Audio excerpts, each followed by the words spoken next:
My wife and I love that umbrella guy. We love that umbrella guy. So if you love that umbrella guy too, make sure that you sub, make sure you hit that bell for daily notifications, and if you want to go further, there are links within the description. Now, if you really love that umbrella guy and want to help out too, there's Patreon, PayPal, and this, Case of the Littlest Umbrella. Now, you'll look at the 1,000+ backers, the $51,000+, and you can think about what the other side out there hates. They hate success, and it personifies success like that. People have brigaded against it nonstop, helped it be this, and of course, you folks out there, you have made it successful, so I appreciate you on that. There are 2 comic books attached to this at a $40 tier, and the one thing, like I say, that these folks brigade against, it's definitely success. I mean, that is what we're covering today. So more on that at the end of the video. But if you're talking about success, think about the success that Vic Mignogna has had. Think about when this started out back in January and think about where we are. Now think about the components that have led to that success, because Mignogna has not done this by himself. I mean, he has made people want to back him because that guy out there, he has been the personification of professionalism online. But when you think about the people that allowed him to go out and to weaponize the anger of fandom, Rekieta Law has been one of the people that has done that. Rekieta Law has pretty much every day sat down and explained to people that don't understand the law exactly what fighting back looks like, exactly what you needed to do and why. And well, he's managed to help the guy build a war chest so he could go out and actually fight back legally. And beyond that, when you're talking about building that thing up, I mean, when he built that thing up, not only did he do that, but he put a lawyer on it, a certain Ty Beard, and we all know how that's gone. Now, that kind of stuff has indeed attracted brigaders, and well, the newest turn in brigading, knocking him off Twitter. Now, this isn't the first time that people have knocked him off Twitter. In fact, we've been building toward that. And I talked to Nick Rekieta about this, telling him, hey, man, you got to scrub that old account. Why? Because, well, if you go out and you tweet about things, if you have anything out there, what these folks do, their common tact is to deplatform through it. They will pick out an old tweet that you've thrown out. They will pick out something and they will encourage their people to mass flag it. I've went through that. I have never actually had any tweet hit before until this year. And then all of a sudden, you get attention, especially, with going out and having success, as I said, and bam, the brigaders come at you. They don't only come at you like this, but they come at you with any auxiliary things that you have too. Here's them talking about not forgetting to hit up his employee's account because he doesn't have any. So therefore, we got to go and flag him down. Really good look there. Really, really good look. Going out and calling for the deplatforming of people because, hey, why not? This is basically who and what these folks are. That is, too, who and what these folks are. You have to understand that. I mean, when you go in, deplatforming, this is a deplatforming attempt. When you go back through and you see reactions to things like this and people telling you it'd be a shame if you got shut down because, a shame. Let's go and report that. Those are deplatforming attempts. When you go in and you see things like this, women are out here getting harassed too by alt-right misogynists whose Indiegogos cheerfully provide a platform to fund their abuse. Kickstarter rightly identified Comicsgate as a risk to business and reputation and booted them. Does Indiegogo just not care about women? You'll see that there are 4 platforms in that have been tagged to this. This is a deplatforming attempt. This is exactly what it looks like. Now, Nick Rekieta, of course, has gone through this too. I mean, if you go back and look at older things, well, first of all, we've had his business thrown out there. I did a video about that where somebody put out his business, put out pictures of the township he's in, put everybody's anybody that has ever had pictures with that, put any face out there, yeah, they've tried to deplatform his business. Not only that, you think about what they do with reputation. It's the same thing they do with Vic Mignogna. But when you think about it with Rekieta Law, the way that they went after his reputation, they started talking about him being a YouTube law explainer. The fact that the guy doesn't understand anything out there. That guy, yeah, he's not worth listening to. Then they go further. They start calling him the blackface lawyer. Now, why do you do that? Why do you always bring that up? Well, because the current year crowd out there, the current year folks, they stand as a testament to how easily duped people are when it comes to going out and finding something wrong with a person. I mean, if we go out and we look at all of this insanity, yeah, but you can see testaments to it everywhere. You can see testaments to people talking about how, people that decide to discuss any of these things, yeah, you're a sexual assault apologist who cares about nothing but money out there and speaking to about a right-wing sexual predator because, there's an army waiting. If anybody stands up, if you actually go and speak out, yep, there's going to be an army of people going to attack them. And you're part of that. Imagine running people's reputations into the ground like that because, that Twitter virtue. Here's another example, and again, this leads to them brigading against his occupation. If you hadn't seen the videos on this is actually pretty funny.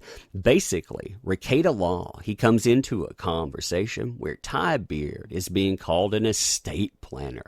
He says, estate planner? Ah, sweet cheeks. Call me that again. That's the exact sort of behavior that got Vic in trouble to begin with. I would say, too, just a note in that, if sweet cheeks is the thing that got Vic in trouble to begin with, yeah, then you're not really speaking very loudly out there. But then again, we found out from Rekieta Law that a lot of this stuff is based on a jelly bean. It's based on the consumption of a jelly bean.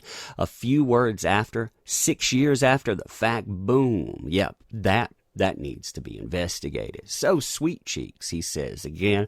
Then we see a certain person come in and their familiarity with a specific port. Now, if you've seen this report there, if you've not looked at it for any reason, this is aimed at occupation too. This is aimed at deplatforming because anyone that stands up and demands any kind of reckoning, yeah, you've got to be deplatformed because if you don't get those people, then imagine what might be going on out there. Minnesota Office of Lawyers Professional Responsibility Complaint Form. This is something, too, that person, Ron, actually filled out. Complained about that guy using mean words on the internet, mean words on YouTube, because, that mean old internet law splainer out there, yeah, that guy, he hurt his fees. I mean, isn't that crazy? Not threatened him, not done anything else like that. No, he managed to call him a beta. He managed to call him a cuck, Mr. and Miss Soe. And well, when they talk about that, oh my God. Now look at this form too. I really want to stress this and go out and look at the video on the complaint.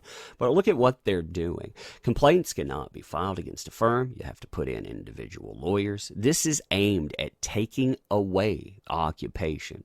You look at the way that that's set up. And then, you look at the I am client, former client, opposing party, opposing attorney, creditor, or other. Then you give a thing on that. If you're a client or former client, give the approximate date and the nature of your legal case. If you're someone other than, please state your connection to them.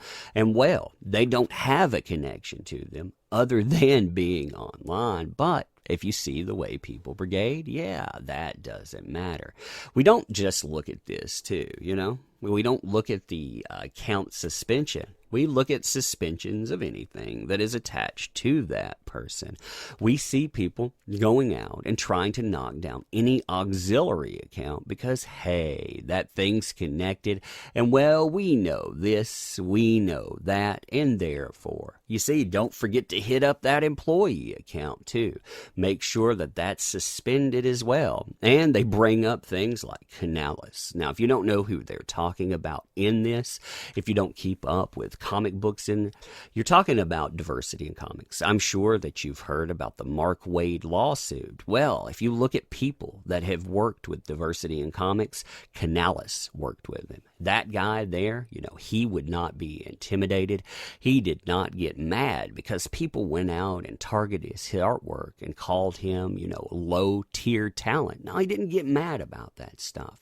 What he did instead is mock them. And these people, they hate success, as I said at the beginning.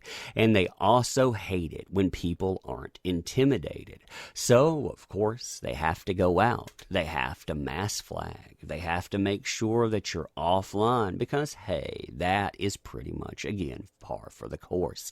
This stuff, too, I personally don't believe in deplatforming, but I've gotten to this point where when I see these people do this over and over again, I think, what are they weaponizing versus what exactly is that moral high ground? And I guess this is a quandary that I present to people at the end here. Somebody that I was talking to the other day, they talked about warfare. They talked about actual warfare to give an analogy of this. And they were talking about D-Day. They were talking about invasion and the people on both sides. Now, they pointed out that both sides there, you could tell the difference. I mean, if you just went out and looked at them, of course, you could tell the difference. Like, we don't confuse them. But yet, they still use the same type of weaponry when they went out and they invaded. At the end of the day, that stuff, you still have moral high ground intact. You still have the sides delineated there.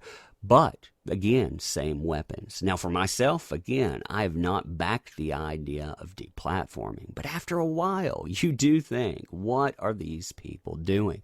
Don't they realize what exactly they are weaponizing out there as this stuff gets uglier and uglier? And it does get uglier and uglier. What they're doing, what they're being made manifest here, what exactly they encourage. Because this stuff, it can be easily turned on anyone. I mean, the world that they set up, yeah, it turns on them.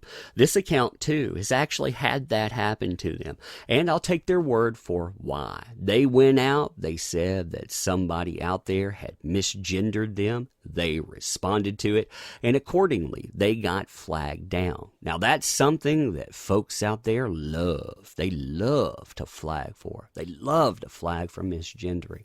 They have set up that world. Now, when they reap the whirlwind of said world, is that a bad thing? See, I'm right there. I'm right there wondering about it. But again, I don't like the idea of removing people's ability to speak. If you want to go out and insult and to basically hit someone in the fifis, you can. Now, when you go further and you try to deplatform them, when you try to do this kind of stuff, you try to go out and do this kind of stuff. When you go out and, of course, you do this kind of stuff, that's a different world. That's a different world altogether.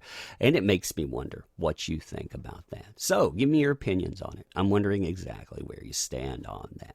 So, like I said at the beginning, if you like this kind of content, make sure that you're subscribed to the channel. Make sure you hit that bell for daily notifications. And if you want to go further, there are an assortment of links in the description that definitely help channels out. One of those is this, The Case of the Littlest Umbrella. All ages Lovecraftian experience that I think you'll really like there. As I said before, too, there are 2 comic books attached. This is the 2 comic book tier. If you go through and look at that, you can see the artwork. The first comic book has Kyung Lee attached to it. And the second one, well, you can see The Case of the Goody Bird. This one is actually a shout out to all of the comic book stuff that has come before it. Something that I think people will like. With the success of this, too, I think that we'll be looking down the doing a Weeb Wars or an Anime Gate homage as well, because I think encapsulating what's been going on will be a lot of fun. I think we can have fun with that. There is also doing this, the artists that I work with. That guy has basically been brigaded against. He has had his storefront attacked. He does that to basically make ends meet day to day. So I've added a tier here with original art. If you want to check that out, you can do so. Now leave me your comments on this kind of stuff and other that we covered, because I'm curious what you think about this. Agree, disagree, it doesn't matter. I want to know exactly what you think. When I see this, like I say, it's been a dangerous thing, but I've seen deplatforming in all shapes and sizes. I've seen examples like I showcased. I've seen people attacked when they want to go to cons, whether that be a physical attack or whether that be people that have been brigaded against to keep them from going to said convention. It has been absolutely crazy to watch play out too. So again, you give me your opinion on that stuff. Again, you don't have to agree on that. And let me end by saying this: the people out there, especially the pros that back this, these people will turn on you. They will turn on you and they will eat you alive. One day you will do something wrong. Same thing for conventions. If you actually get involved in this stuff, you side with these kind of folks, you will make a step that they don't like and they will brigade against you. Look at KamehaCon. Look at Hawaii Con. Look at Colossal Con. Look at Anime Matsuri. I mean, we have example after example of these people brigading against things. And maybe one day people will wake up and understand that 280 character culture is dangerous. These things are dangerous because they stand as a testament to just how insane things have gotten. I want to end here too by saying that unlike these folks and the pros that attach to them, the people that make endeavors possible, those are you. They forget that. I don't want to forget that. So I want to take these last few moments to say that I notice you, I appreciate you, and I haven't forgotten you. That's why I don't can this message at the end, to remind myself, not to remind you, but to remind me who makes this stuff possible. That's you. You have made any success possible, and I appreciate that. So thank you. I appreciate you showing up. We'll do this again very soon. Thanks.